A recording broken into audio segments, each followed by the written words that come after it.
ఒక విషయం అయితే బాధాకరం ఏంటంటే తెలంగాణ రాష్ట్రంలో మీరు అన్ని యూట్యూబ్ ఛానల్ చూస్తుంటారు. తదితర పొలిటికల్ నాయకుల గురించి కొట్లాడే జర్నలిస్టులు చూస్తుంటారు, కొట్లాడే యూట్యూబర్లను చూస్తుంటారు. నేను ఫలానా నాయకుడికి సపోర్ట్ చేస్తున్నానని బహిరంగ చెప్తూ ఆ ఛానల్ నడిపేటప్పుడు చూస్తుంటారు. కానీ ఇది నా తెలంగాణ, నేను తెలంగాణ కోసం కొట్లాడేటోడిని, తెలంగాణ వాదన కోసం నిలబడేటోడిని, తెలంగాణ ప్రజల కోసం నిలబడేటోడిని. తెలంగాణ ప్రజలకు అన్యాయం జరుగుతూ ఉంటే అది కేసీఆర్ అయినా, కేటీఆర్ అయినా, రేవంత్ రెడ్డి అయినా, బీజేపీ అయినా, నరేంద్ర మోడీ అయినా, కిషన్ రెడ్డి అయినా, బండి సంజయ్ అయినా వారిని ఎదిరించే తెలంగాణ వాదిని అనుకుంటా నిలబడ్డ ఏకైక జర్నలిస్ట్ శంకర్. అసొంటి శంకర్ పైన ఎన్ని దాడులు, ఎన్ని కుట్రలు, మహిళల్ని అడ్డు పెట్టుకొని ఎన్ని చేస్తూ ఉన్నారో ఈరోజు మనం చూస్తూనే ఉన్నాం. అటువంటి జర్నలిస్ట్ శంకర్ గారి పైన ఎన్నో కుట్ర కోణాలు అన్నీ ఒకసారి మర్డర్ చేయడానికి ప్లాన్ చేశారు. అనుకోకుండా ఒక మహిళ వచ్చి కారుని గుద్ది తనే హరాస్మెంట్ చేసినట్టుగా ఒక సీన్ క్రియేట్ చేసి అక్కడ 15 మంది దగ్గర రేవంత్ రెడ్డి యొక్క అనుచరులు ఇష్టానుసారంగా జర్నలిస్ట్ శంకర్ని చావు బాదులు బాదారు. తను ప్రాణ భయంతో అక్కడ పారిపోయి ప్రాణాన్ని కాపాడుకోవడం జరిగింది. రెండోసారి అక్కడే కొడంగల్ దగ్గరికి వెళ్తున్న పరిస్థితిలో తిరుపతి రెడ్డి యొక్క అనుచరులు కార్లు వేసుకుని మరి వచ్చి చేసింగ్ చేసి కొంచెం ఉంటే అక్కడ కోసిగి పోలీస్ స్టేషన్లో ప్రాణాలు దాచుకొని ఆవిడ నుంచి మళ్ళీ హైదరాబాద్ తిరిగి రావడం జరిగింది. ఆ తర్వాత శంకర్కి ఫోన్ చేసి బెదిరించడాలు, ఆ రోజుల్లో కూడా బీఆర్ఎస్ పార్టీకి అగెనిస్ట్గా మాట్లాడినప్పుడు అదేవిధంగా అతనికి చురుకలు పెట్టారు. బీజేపీ పార్టీకి అగెనిస్ట్గా మాట్లాడితే బీజేపీ వాళ్ళు కూడా అదేవిధంగా చేశారు. ఈరోజు కాంగ్రెస్ పార్టీ అధికారంలోకి వచ్చే కాంగ్రెస్ పార్టీ ప్రశ్నించేందుకు కూడా అదేవిధంగా ప్రయత్నాలు చేస్తూ ఉంటే జర్నలిస్ట్ శంకర్ని ఒక దుండగులు లెక్క, ఒక ఐఏఎస్ తీవ్రవాది లెక్క, ఐఎస్ఐ తీవ్రవాది లెక్క, ఒక ఉగ్రవాది లెక్క, ఒక రాష్ట్రంలో పాకిస్తాన్ ఉగ్రవాది లెక్క, ఒక మర్డర్ చేసిన, మానభంగం చేసిన ఒక దుండగుడు లెక్క అతన్ని లాక్కెళ్ళి మరి పోలీస్ స్టేషన్లో ఈరోజు రిమాండ్ చేయడం జరిగింది. ఎందుకు చేయడం జరిగింది? ఈరోజు ఏ మీడియా సంస్థ చూసుకున్నా కూడా నిజాన్ని ఎవరు మాట్లాడతలేడు. పొలాలు ఎండిపోతున్న రైతుల పట్ల ఎవరు మాట్లాడతలేడు, రైతు బంధు రావట్లేదన్న రైతు బంధు గురించి ఎవరు మాట్లాడతలేడు. ఈరోజు భూములు లేని వారికి భూములు ఇస్తా అని చెప్పిన రేవంత్ రెడ్డి గారు ఆ భూముల గురించి ఆ ప్రజల పక్షాన అండగా ఉండి మాట్లాడుతూ ఉన్నాడు. రేవంత్ రెడ్డి కబ్జాలు చేసే కాడ పోయి నిజాన్ని బయట పెడతా ఉన్నాడు.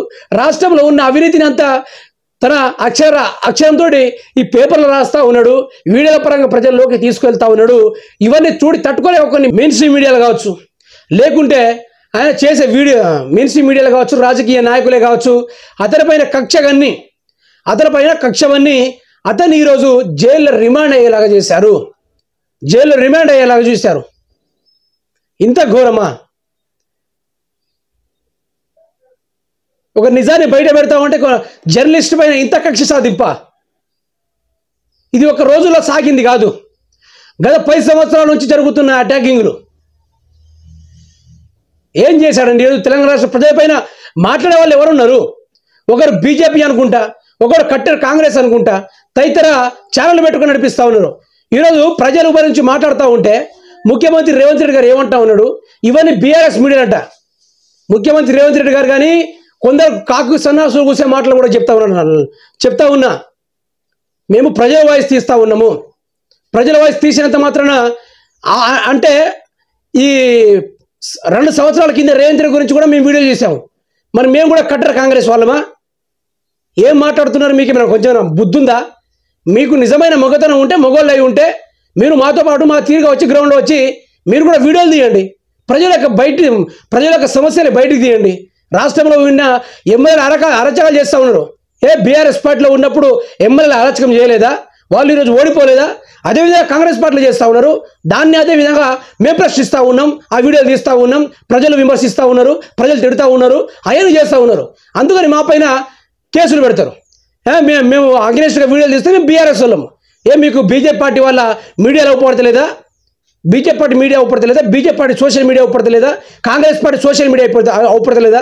ఈ సైబర్ క్రైమ్ డిపార్ట్మెంట్లో నేను అడుగుతున్నా ఒకటే, మీకు దయచేసి ఏమైనా ఉంటే మేము ప్రజల సమస్యలు మాట్లాడుతుంటే మా మీద బీఆర్ఎస్ అని ముద్ర పెట్టి కావాలని వీళ్ళు పర్సనల్గా పనిచేస్తారని చెప్పి మా మీద ఈ విధంగా చేస్తున్నారు. జర్నలిజం అంటే ఏంది? ప్రజల పక్షాన ఉండి వాళ్ళ గోడని బయటకు తీయడము, అంతేగాని రాజకీయ నాయకుల చెప్పులు మేము వస్తూ ఉన్నామా? సైబర్ క్రైమ్ డిపార్ట్మెంట్ కూడా కొంచెం అర్థం చేసుకోవాలి. ఓన్లీ మేము ప్రజల పక్షాన కొట్లాడుతూ ఉంటే మా మీద పార్టీ పరంగా ముద్రేసి మమ్మల్ని బీఆర్ఎస్ అని బీజేపీని మీరు చేయొద్దు. మీకు అట్లా అనిపిస్తే ఉంటే కాంగ్రెస్ సోషల్ మీడియా ఉంది. గత ప్రభుత్వం తెలంగాణ సాధించిన కేసీఆర్ పైన రకరకాల ట్రోలింగ్ చేస్తూ ఉన్నారు. దమ్ముంటే వాళ్ళని పట్టుకోండి, బీజేపీ నాటకాలు చేస్తూ ఉన్నారు. 8 ఎంపీలు రాష్ట్రంలో గెలిచారు. ఒక్క రూపాయి కూడా తెలియదు. వాళ్ళ పరంగా దుష్ప్రచారం చేసే వాళ్ళు సోషల్ మీడియాలో ఉన్నాయి. వాళ్ళని పట్టుకోండి, అసోంటి చేయాలి. కానీ బీఆర్ఎస్ పార్టీ తరఫున ముఖ్యమంత్రి రేవంత్ రెడ్డి బురద తెలియవరు అట్లనే పట్టుకోండి. ప్రజల పక్షాన ఉండి కొట్లాడుతున్న ఆర్జీటీవీ కావచ్చు, న్యూస్ లైన్ తెలుగే కావచ్చు, వైఆర్ టీవీ రంజితే కావచ్చు, ఇసోంటి వాటిపైన ఏందని మీ జులుము నాకు అర్థం కాదు. చిల్క ప్రవీణ్ పాపం బడుగు బలైన వర్గాల కోసం కొట్లాడుతూ ఉన్నాడు. ఆయన పైన కూడా జులుమే. ఆయన కూడా చంపడానికి 2-3 సార్లు ప్రయత్నాలు. ఇప్పుడు రాష్ట్రం ఎడిపోతుంది. ఆయన మీరు పోలీసు అధికారులా లేకుంటే రాజకీయ నాయకుల యొక్క నాకు మంచి మాటలు వస్తాయి. మళ్ళీ ఏం చూసుకోవచ్చుగా. జర్నలిస్ట్ శంకర్పై సర్కారు మరో కుట్ర. ప్రజల పక్షాన నిలబడినందుకు అక్రమ కేసులు. ఇప్పటి వరకు 18 కేసులు పెట్టిన ప్రభుత్వము నీ అంకమ 18 కేసులు పెట్టడం బదులు ఆ మహిళలకు 18 కేసులు పెట్టడం బదులు ఆ మహిళలకు 2,500 రూపాయలు ఇచ్చిన అయిపోవు కదా. 18 కేసులు అంటే ఏంది? ఒక కేసులు పెట్టడానికి, ఒక వ్యక్తి న్యాయం చేయడానికి, ఒక మనిషిని పంపించడానికి దగ్గర 50,000 రూపాయలు ఖర్చు అవుతుంది. ఎవరికైనా ప్రభుత్వం హామీల పరంగా అమలు చేసి అయిపోవు కదా. 18 కేసులు ఒక వ్యక్తి పైన పెట్టాల్సిన అవసరమే వచ్చింది. ఇంకోటి చూడండి, ఇక గతేడాది ఆఫీసు ముందే శంకర్పై హత్యాయత్నం.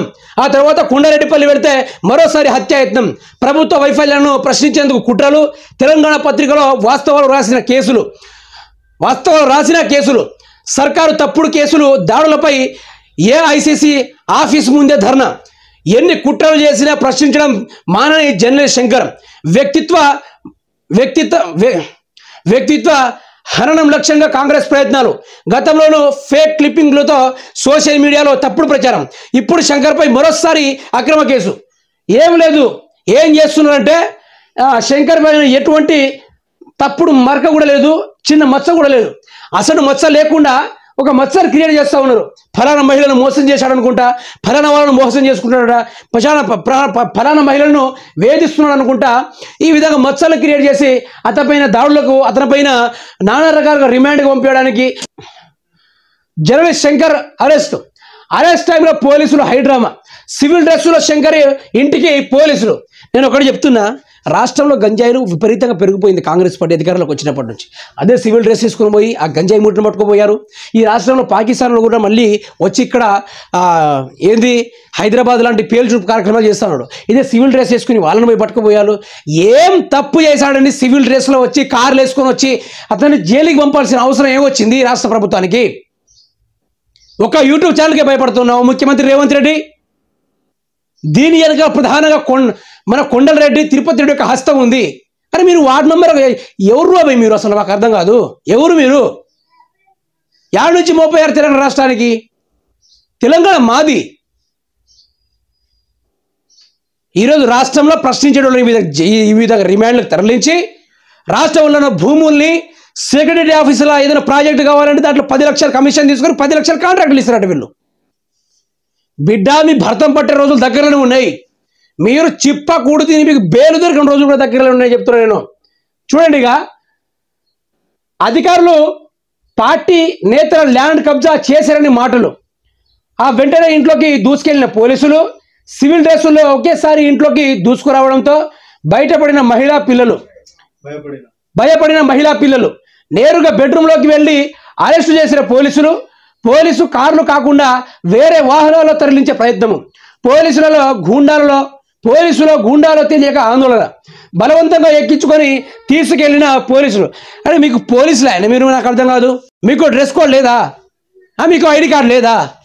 అరే మొన్న కూడా మా బ్రదర్ని పట్టుకోవడం కూడా డ్రెస్ లేదు, పాడు లేదు, ఉరుకొస్తూనే ఉన్నారు. మేము సైబర్ డిపార్ట్మెంట్ అని చెప్తా ఉన్నారు, వేసుకొని ఉరుకుతూనే ఉన్నారు. ఎవరి ఆ కుటుంబ సభ్యులు ఏమనుకుంటారు? మీకు అంత ఇంట్రెస్ట్ ఉంటే సైబర్ క్రైమ్ డిపార్ట్మెంట్ వాళ్ళు కానీ ఇది తెలంగాణ రాష్ట్రంలో కొనసాగుతున్న పోలీస్ శాఖలే కావని మీకు అంతగానో ఇంట్రెస్ట్ ఉంటే రాష్ట్రంలో గంజాయి మూట అమ్ముతూ ఉన్నారు, రేపు విపరీతంగా పెరుగుతూ ఉన్నాయి, మానభంగాలు విపరీతంగా పెరుగుతూ ఉన్నాయి, మర్డర్లు విపరీతంగా పెరుగుతూ ఉన్నాయి, క్రిమినల్ స్టేజ్లు పెరుగుతూ ఉన్నాయి. దమ్ముంటే వాళ్ళని పట్టుకొని జైల్లో వేయండి, అస్సుంటోనే వేయాలి. కానీ ప్రజల కోసం కొట్లాడుతున్న జర్నలిస్టులు జైలు బాగా చేసి నేను చెప్తున్నా. శంకర్ని ఏదో 3 నెలలు జైల్లో పెట్టాము, మేమేదో స్వల్పానందాలు పొందామని అనుకుంటున్నామో. కానీ మళ్ళీ శంకర్ కనుక బయటికి వస్తే ఆ వ్యూహాలు వేరే ఉంటాయి. ఆయన కనుక బయటికి వస్తే మళ్ళీ కథ వేరుంటుంది. శంకర్ కనుక మళ్ళీ ఒక రాత రాసుడో లేకుంటే వీడియో తీసుడు మొదలు పెడితే మళ్ళీ కొండలరెడ్డి చేసే దారుణాలు కావచ్చు, తిరుపతి రెడ్డి చేసే అక్రమాలు కావచ్చు, రేవంత్ రెడ్డి చేసే బోకర్ దందాలు కావచ్చు, ఇవన్నీ బయటకు వస్తాయి. మళ్ళీ బయటకు వస్తాయి. ఆ రోజు వద్దన్న కూడా వినబడతాడు, కాదన్న కూడా కనబడతాడు. అరే వార్త బంద్ చేయని కూడా మీ చెవులకు వినబడుతూనే ఉంటాయి. మీకు రాత్రి పగలు ఎనభై వైపు ఇన్ని రోజులు ప్రతిపక్షం వాదించుడే కాదు, జర్నలిస్టులు వాయిస్తే ఏ విధంగా ఉంటుందో మేము చూపిస్తాం. మీరు జర్నలిస్ట్ కాదని చెప్తా ఉన్నావు కదా రేవంత్ రెడ్డి, జర్నలిస్ట్ అంటే ఎట్లా ఉంటుందో ఇక నుంచి మొదలు పెడతాం. శంకర్ బయటికి రాగానే అస్సలు భాగవతాలు అన్ని బయటకు వస్తాయి, అన్ని కుట్రకులు అన్ని బయటకు వస్తాయి. ఆ రోజు నుంచి రేవంత్ రెడ్డి చెప్తా ఉన్నా, నీ పతనం 3 సంవత్సరాల ఎలక్షన్ దగ్గరలో వచ్చినప్పుడు కాదు, శంకర్ బయటకు వచ్చినప్పటి నుంచే నీ పతనం సురు. ఈ రాష్ట్రంలో నువ్వు చేసిన అన్యాయాలు అక్రమాలు అన్ని బయటకు వస్తాయి. ఆ రోజు అందరూ జర్నలిస్టులు ఎవరెవరినైతే జైల్లో పెట్టావో, ఎవరినైతే ఇబ్బంది పెట్టావో వాళ్ళందరూ ఏకమయ్యి ఏం చేస్తామో నువ్వు చూడడానికి సిద్ధంగా ఉండని నేను నీకు సీదాగా సవాల్ ఇస్తుతా ఉన్నా.